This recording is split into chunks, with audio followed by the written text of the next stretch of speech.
নমস্কাৰ, মই গীতামণি বৰা আপোনালোকক আন এটা ভিডিঅ'লৈ স্বাগতম জনাইছোঁ। নিমখ অকণমান দি এইখিনি ফেটি লৈছোঁ।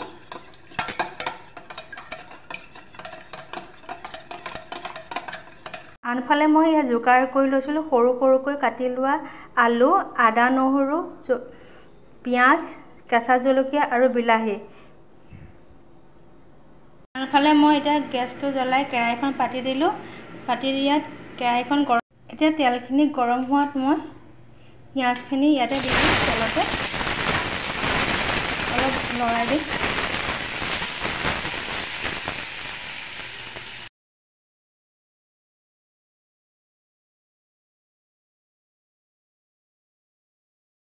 এতিয়া মই ইয়াত অলপ হালধি দি দিছোঁ আৰু সোৱাদ অনুসৰি নিমখ। ভাজিখিনি আকৌ মই এতিয়া অকণমান লৰাই দিম। মই ঢাকি থোৱা বিলাহীখিনি দি দিম। দিয়াৰ পিছত আকৌ বিলাহীখিনি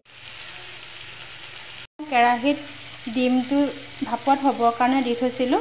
এতিয়া লাহেকৈ উদঙাই বাতিটোৰ পৰা মই এতিয়া ডিমটো প্লেট এখনে আনি ধুনীয়াকৈ শ্বেপত কাটি বইল কৰা ডিমখিনি মই এনেকৈ টুকুৰা টুকুৰকৈ কাটি ল'লোঁ। ঢালি দিম।